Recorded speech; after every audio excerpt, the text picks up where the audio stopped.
Good morning students.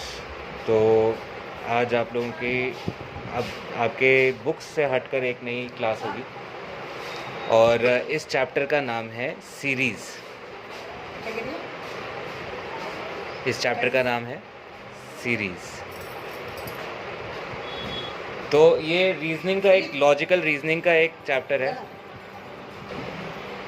तो ये series एक आपका लॉजिकल रीजनिंग का एक चैप्टर है जो कि आप लोगों को आना चाहिए।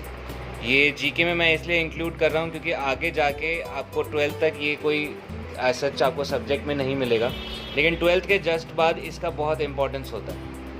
कोई भी आप एग्ज़ाम देते हैं या कुछ भी देते हैं तो ये आपको आना चाहिए। तो इसलिए मैं इस चैप्टर को आपके इसमें इंक्लूड कर रहा हूँ। और इनफैक्ट मैंने कुछ बच्चों के एग्ज़ाम में भी लॉजिकल रीजनिंग दिया था जिसमें आपको सीरीज़ बनानी थी। अब सीरीज़ समझते हैं होता क्या है। सीरीज़ का मतलब है कि आपको आगे का फिगर या आगे का नंबर, आने वाला नंबर या आने वाला अल्फ़ाबेट सोच के बताना है कि क्या हो सकता है। तो जैसे कि मैंने आपको आपके कुछ बच्चों के एग्ज़ाम में मैंने एक आपको क्वेश्चन दिया था जिसमें आपको ये फिगर दी थी, एक एरो राइट में है, ठीक है। फिर वो एरो ऊपर की तरफ मुड़ जाता है, फिर वो एरो एकदम सीधा खड़ा हो जाता है, फिर वो एरो इधर की तरफ मुड़ जाता है। अब आपको बताना था कि अगला एरो कैसा होगा। तो ये बहुत सिंपल सा क्वेश्चन था। ये जो इसका आंसर होना था, अब देखो कोई चीज़ है, कोई, अब मेरा ये पेन है, ठीक है। पहले ये पेन ऐसे था, फिर ये ऐसे हुआ, फिर ये ऐसे हुआ, उल्टी घड़ी चल रही है, फिर ये ऐसे हुआ। अब कहाँ, अब कैसे, क्या होना चाहिए? तो अब ऑफ कोर्स सी बात है, इधर ही मुड़ेगा, ना नीचे मुड़ेगा ना ऊपर मुड़ेगा। जो हमारा पेन है वो आपका इस तरफ मुड़ेगा। तो इसी तरह जब अगर एरो यहाँ से शुरू हुआ है और फिर ऐसे आपका घूमते हुए इधर तक आ गया है, तो ऑफ कोर्स सी बात है कि आपका अगला जो एरो है वो आपका अगला एरो इधर को बने। ओके। तो जितने बच्चों ने ये आंसर लिखा है उनका मैंने मार्क्स दिया है, ठीक है, उनको पूरे मार्क्स मिले हैं। और इसके बाद मैंने आपको एक क्वेश्चन दिया था जिसमें मैंने आपको कुछ इस तरह की फिगर दी थी। एक आपका ये है डंडा, फिर उसमें एक लाइन और जुड़ जाती है, फिर एक लाइन और जुड़ जाती है। अब आपको गैस करना था कि अगला डंडा कैसे, किस तरफ आना था। तो सबको पता है कि ये क्लॉकवाइज चल रहा है और ये एक बॉक्स बनने वाला है। तो ये जितनों ने ये बॉक्स बनाया था उनको ये मार्क्स मिलते, बट प्रॉबेबली आप लोगों से ये क्वेश्चन नहीं हुआ था। तो इसी तरह के कुछ क्वेश्चंस हम करेंगे ताकि हमारी जो लॉजिकल रीजनिंग है वो आपकी स्ट्रांग हो जाए, ठीक है। तो लॉजिकल रीजनिंग का मतलब क्या होता है? आपको अगला फिगर, आपका सीरीज़ का क्या मतलब होता है कि जो आपका अगला फिगर है या आपका अगला अल्फ़ाबेट है या फिर आपका अगला नंबर है वो आपको गैस करना है। अब अगला नंबर से मेरा क्या मतलब है? जैसे कि मैंने यहाँ पे आपको कुछ 3-4 नंबर लिखता हूँ। जैसे कि यहाँ पे मैंने लिखा 2, फिर मैंने लिखा 4, फिर मैंने लिखा 6, फिर मैंने लिखा 8, और मैंने बस पूछा आपसे कि अगला नंबर क्या होगा। तो ये कैसे पता चलेगा? अब देखो 2 के बाद 4 है, ठीक है। तो 2 में कितना ऐड करा कि 4 आया? 2 में हमने 2 ऐड करा। फिर 4 में हमने कितना ऐड करा कि 6 आ गया? तो 4 में हमने 2 ऐड करा। फिर 6 में कितना ऐड करें कि 8 आ जाए? फिर हमने 2 ऐड किया। सिंपल है। तो हमको समझ में आ गया कि हर नंबर में 2-2 नंबर जुड़ रहे हैं। तो इसी तरह हम 8 में 2 नंबर जोड़ेंगे तो हमारे पास क्या आ जाएगा? 10। तो इस सीरीज़ में, ये नंबर सीरीज़ है, नंबर सीरीज़ में हमारा नेक्स्ट नंबर क्या हो जाएगा? 10, ठीक है। तो इसी तरह मैंने आपके लिए कुछ क्वेश्चंस बनाए हैं, वो हम लोग करके देखेंगे। एक आपका अल्फ़ाबेटिक सीरीज़ भी होता है जिसमें हम आपको अल्फ़ाबेट देंगे। जैसे कि आपको हम देंगे A, फिर मैं आपको मान लीजिए मैंने लिखा ABC, अगला नंबर है आपका CAB, फिर उसके बाद मैंने आपको दिया BCA। तो अब आपसे मैं पूछूंगा कि अगला नंबर क्या है, तो आपको जवाब देना होगा। तो हमको यहाँ पे समझना पड़ेगा कि ये A है, फिर B आया, फिर C है, ठीक है। फिर हमारा C देखो कहाँ आ गया घूम के, हमारा C यहाँ से हट के यहाँ आ गया, है ना। तो जो लास्ट वाला नंबर है वो आगे आ गया, तो हमारा क्या बन गया C A B। फिर लास्ट में कौन सा नंबर आ गया B देखो फिर यहाँ पे सबसे पहले खड़ा है, तो B यहाँ से उठ के यहाँ आ गया, तो ये क्या बन जाएगा B C A। अब लास्ट का नंबर फिर से कौन सा है, हमारा लास्ट का नंबर A है, ठीक है। तो A है इसीलिए A फिर से स्टार्टिंग में आ जाएगा और फिर ये वापस से ABC हो जाएगा। तो इसको अल्फ़ाबेटिक सीरीज़ कहते हैं। बहुत सिंपल है, थोड़ा सा आपको इसमें अपना माइंड एक्सपैंड करके दूसरी तरफ से सोचना पड़ेगा, तब आप इस क्वेश्चन को कर पाएंगे। और मैंने आपके लिए कुछ क्वेश्चंस तैयार किए हैं, उन क्वेश्चंस को हम लोग आज सॉल्व करेंगे। तो पहले हम लोग आपका फिगर्स वाला क्वेश्चन करके देखते हैं। तो ये मैंने आपके लिए कुछ सीरीज़ की फिगर्स मैंने तैयार करी हैं, ठीक है। इसी तरह के क्वेश्चंस आपके मैं एग्ज़ाम्स में भी दूंगा, तो इसको आप थोड़ा ध्यान से सुने, ठीक है। ये आपके बुक में चैप्टर्स नहीं हैं, तो इसलिए जो क्वेश्चंस मैं इस वीडियो में करा रहा हूँ, इन क्वेश्चंस को आप थोड़ा ध्यान से पढ़ेंगे और इन्हीं में से आपको एग्ज़ाम में भी क्वेश्चंस आ सकते हैं। तो ये है पहला फिगर, तो हम पहले फिगर पे ध्यान देंगे सिर्फ, ठीक। मैं ये क्वेश्चन मार्क हटा देता हूँ। अब पहले फिगर में आप देख पा रहे हो कि स्क्वायर दिए हैं, ये पहला स्क्वायर है, ये दूसरा स्क्वायर है, ये तीसरा स्क्वायर है, तो चौथा भी हमारा स्क्वायर होगा। तो हम एक स्क्वायर हमारा होना चाहिए पहली बात तो, क्योंकि सारे स्क्वायर हैं और स्क्वायर के 4 हिस्से हो रखे हैं, ठीक है। अब बात ये है, हमें सोचना ये है कि स्क्वायर में कौन कौन से डब्बों में कलर आएगा। पहले में हम देख रहे हैं लेफ़्ट में कलर आया, फिर दोनों में कलर आ गया, फिर तीनों में कलर आ गया। अब अगर तीसरे नंबर पे तीनों में कलर आ गया, तो चौथे नंबर पे चारों में कलर आ जाएगा। तो हम इसको जब कॉपी में करेंगे तो हम चारों में कलर्स डाल देंगे, ठीक है।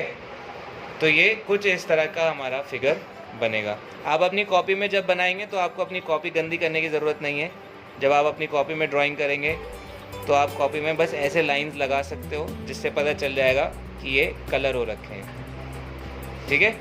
ये थोड़ा साफ भी लगेगा और आपको समझ में भी आएगा, ठीक है। इस तरह आप कलर कर सकते हो। तो पहला वाला क्वेश्चन बहुत सिंपल था, ठीक है।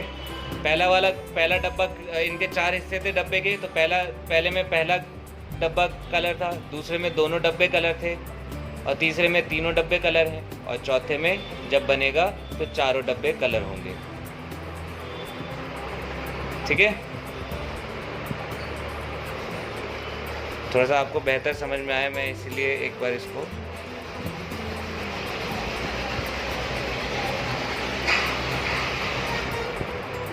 ठीक है, चारों डब्बे कलर होंगे। अब हम नेक्स्ट क्वेश्चन देखते हैं। नेक्स्ट में आप देखो, आपको क्या दिख रहा है, एरोज दिख रहे होंगे।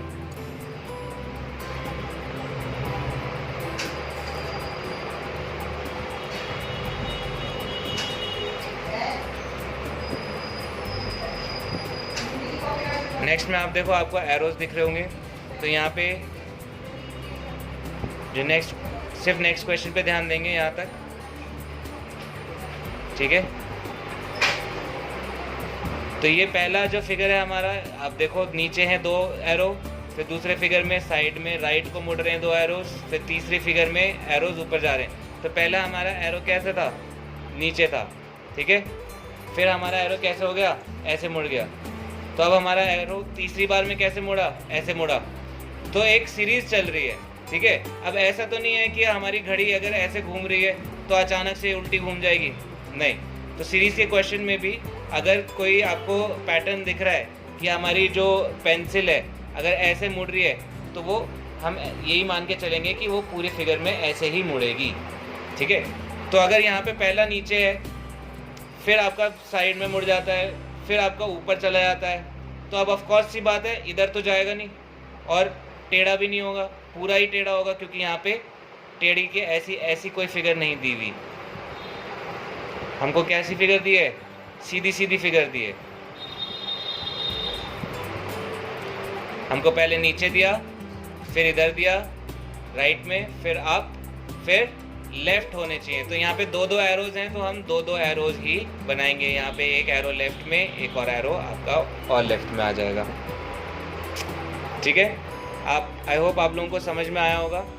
यहाँ पे भी ये सीरीज़ का क्वेश्चन है, क्वेश्चन नंबर 3। आप देखो ये कुछ डब्बे दिए हुए हैं। अब ये देखो रीअरेंज वाले क्वेश्चन है, मतलब इसमें रीअरेंज हुआ है। अब यहाँ पे पहले डब्बा, सबसे बड़ा डब्बा सबसे आगे, फिर उसके बाद छोटा, फिर उससे छोटा, फिर नेक्स्ट फिगर में ये छोटा डब्बा आगे आ गया, फिर उससे बड़ा, सबसे बड़ा आ गया, फिर से उससे छोटा आया, फिर उससे नेक्स्ट फिगर में जो मीडियम वाला डब्बा था वो पहले आया, फिर सबसे छोटा, फिर सबसे बड़ा।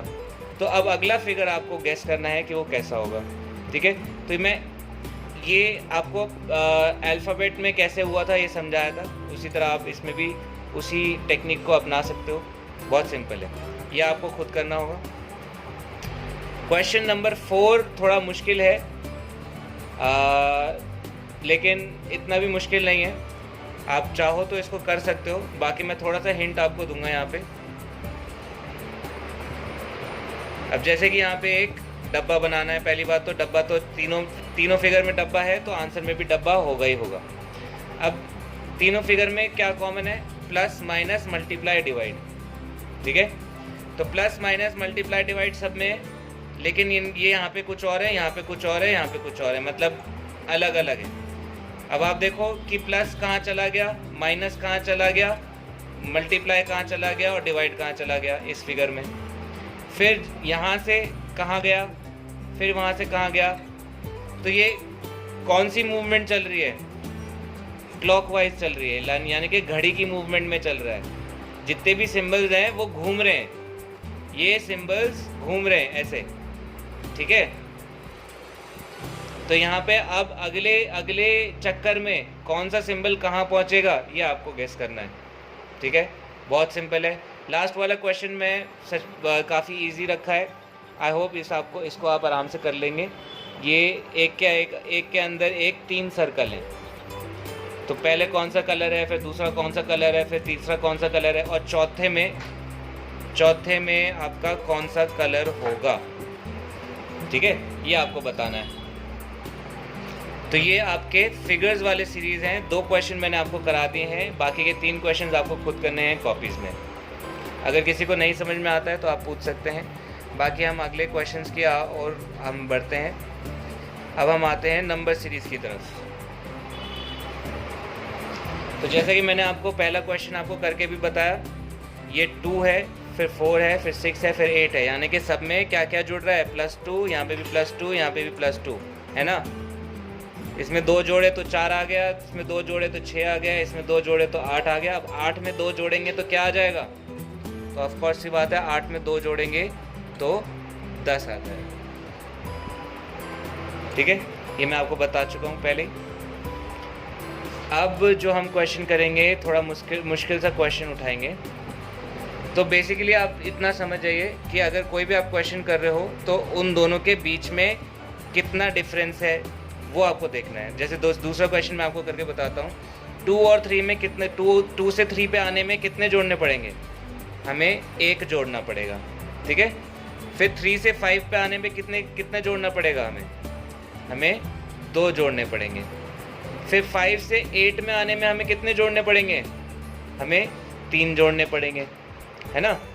अब फिर 8 के बाद हमें क्या जोड़ना चाहिए, ऑफ कोर्स सी बात है, यहाँ पे हम देख पा रहे हैं, सीरीज देख पा रहे हैं, यहाँ पे 2 2 2 जुड़ रहा था, यहाँ पे 1 2 3 जुड़ रहा है। तो 1 2 3 के बाद क्या जुड़ना चाहिए, 4। तो 8 में हम अगर 4 जोड़ेंगे तो हमारे पास आंसर क्या आ जाएगा, 12। ठीक है, तो ये नंबर सीरीज में आपको सिर्फ बीच का डिफरेंस देखना है कि इनके कितना कितना ऐड हो रहा है अगले नंबर में आने के लिए। अब ज़रूरी नहीं है कि अगला नंबर में ऐड ही हो, माइनस भी हो सकता है। तो उसके लिए मैंने आपके लिए एक क्वेश्चन बना है, ये आप देख सकते हो। जैसे कि आपने 3 + 2 में 3 से 2 पे जाने के लिए हमें क्या करना पड़ेगा, 3 से 2 में जाने के लिए हमें 1 कम करना पड़ेगा।